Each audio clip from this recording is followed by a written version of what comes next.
Okay, gang, what we're looking at is two full adders put together.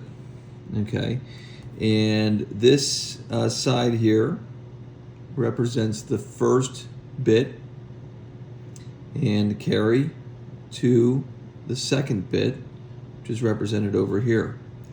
So what we see is that the carry in on this full adder is actually set to 0. So this could have been a half adder. I could have optimized this. But instead I put two full adders together, and you can keep chaining these on and on and on. You can see how complex it gets. I was actually thinking of maybe doing more because I have more gates available to me with these chips, but I'm running out of wires to support it with the leads, and it's also just getting very difficult to see. And I think we can essentially demonstrate the concept here with what we have, and then we can leverage adders on an integrated circuit. So, but again, what you see is one full adder here on the left-hand side, or for you it's the top, and another full adder built on the bottom or right-hand side, and the first full adder carries out to the second. Okay, so in a sense you can think of it as the green and the white lines are our bits. We have two bits that we can add together, and then we have carry out. And so our output is 2 bits and a carry out, so we can actually represent up to a 3-bit output. So you can make this circuit by following the circuit diagram for the gates for the full adder that I showed in the last video. So all you have to do is pay attention to that diagram, and you can build it. It's a little complicated to kind of show here too much. I'm happy to.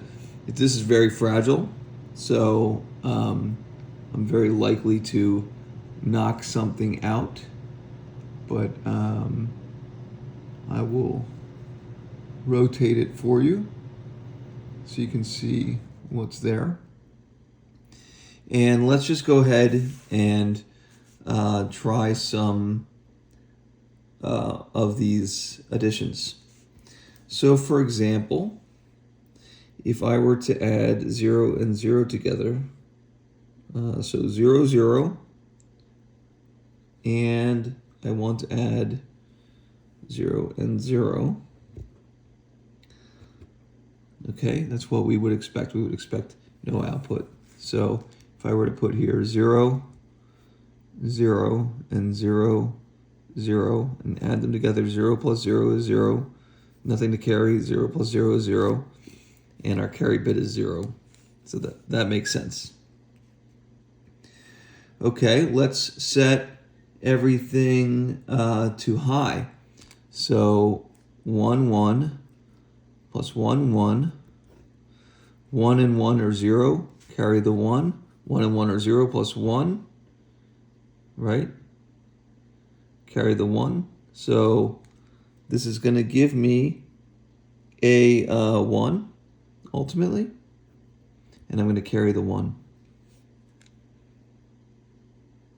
Okay, you see how that works? So we carried the 1 in here. This is 0 plus 1, so we get a 1, but we have to carry the 1 over here. Let's try that example. So we'll take the first guy here, green line, and put it in high. Second line, put it in high. You can see some things going on as we work here. We're going to take the top number and make that a 1 and 1. So here what we have, this is not map to our output, right? So we have 0, 1, 1. Right, and if we had another adder, we would be carrying that into the next digit because the red is the carry bit. Okay, let's try another one. What if we did, let's say 0, 1 and 1, 1, right? So here we know this is going to be 0, carry the 1. So we got a 1 up here, so this is going to be 0, carry the 1. So that's going to make a 1, 0, 0. All right, let's set that up. So our top number is 0, 1. So we'll move this down to negative. And our bottom number is 1, 1. And if we look at our outputs, we have 0, 0, 1, exactly as we expect.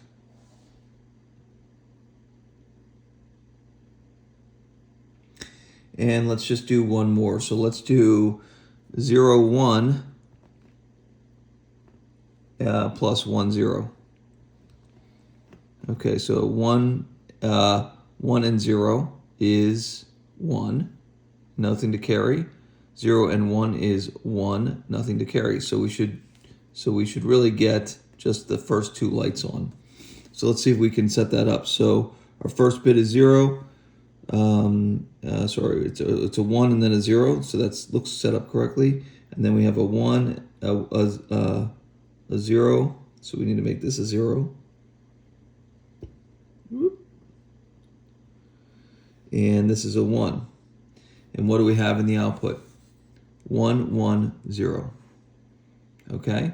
So remember, this is the whole point of this is that once we build a full adder, then we can string full adders to other full adders, and we can start to create, we can do binary math, binary addition, where as we add more bits to the left, we can carry those bits properly. So now at this point we have a pattern that we could take out to 4 bits, 8 bits, 16 bits, 32 bits, 64 bits, and that would be an adder that would map to a modern computer.